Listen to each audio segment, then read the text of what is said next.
জয় গুরু। অখণ্ড মণ্ডলেশ্বর শ্রী শ্রী স্বামী স্বরূপানন্দ পরমহংসদেবের অমৃতময় বাণী। গায়ত্রী মহিমা।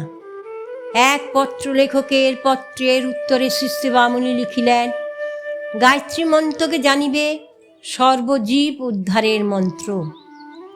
যে যত পাপ করুক, সৎপথ হইতে যে যত দূরে সরুক, একমাত্র গায়ত্রী মন্ত্র 3 বার উচ্চারণের দ্বারা তাহার সকল পাপ ও দুষ্কৃতি দূর হইয়া যাইতেছে বলিয়া বিশ্বাস করিও। কেহ ধর্মান্তর গ্রহণ করিয়া প্রাচীন আর্যপদ পরিত্যাগ করিয়াছে, প্রকাশ্যভাবে 3 বার গায়ত্রী জপ করিলে সে শুদ্ধ হইল, পুরাতন মার্গে অধিষ্ঠিত হইল। তোমাদের এই বিশ্বাস থাকা উচিত। কোনো ব্যক্তি বল প্রয়োগে বা প্রলোভনে পড়িয়া নিষিদ্ধ বস্ত্র আহার করিয়াছে, নিষিদ্ধ স্ত্রী পুরুষাদির সংস্রব করিয়াছে, এমনকি কোনো নারী বলাৎকারের ফল হেতু অপজাত সন্তানের জননী পর্যন্ত হইতে চলিয়াছে, তাহার শুদ্ধিমন্ত্র তোমার ব্রহ্ম গায়ত্রী।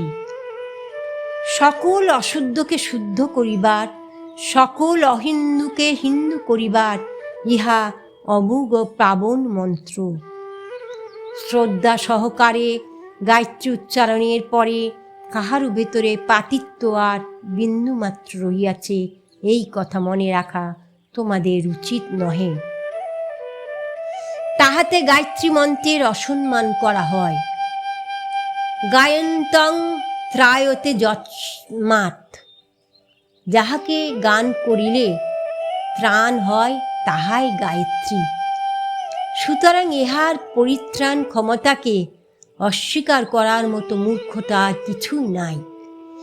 গায়ত্রী মন্ত্র গোপনীয় নহে। ব্রহ্ম গায়ত্রী মন্ত্র গোপন করিয়া রাখিবার জিনিস নহে।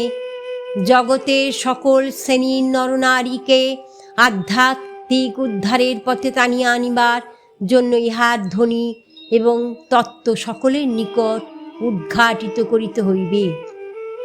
প্রাচীন আর্য ঋষি গায়ত্রী মন্ত্রকে কুলুপ মারিয়া সিন্ধুকে বন্ধ করিয়া রাখেন নাই। তাহারা দলে দলে অনার্যকে আর্য গোষ্ঠীর ভেতরে আনিয়া ফেলিয়াছেন এবং সূত্রকে, সদাচারী সূত্রকে ব্রহ্ম গায়ত্রীর অধিকার প্রদান করিয়াছেন। মহান আর্য জাতি এইভাবে মহত্তর হইয়াছিলেন।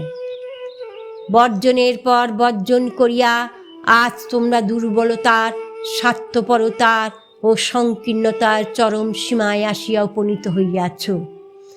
ব্রহ্ম গায়ত্রীর শক্তিতে পুনরায় তোমরা অনার্যকে আর্য করো। ব্রহ্ম গায়ত্রীর মহিমায় তোমরা সমাজ বহির্ভূত নরনারীকে সমাজের অঙ্গীভূত করো।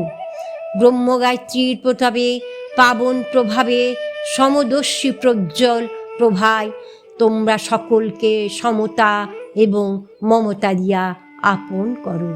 ও শান্তি।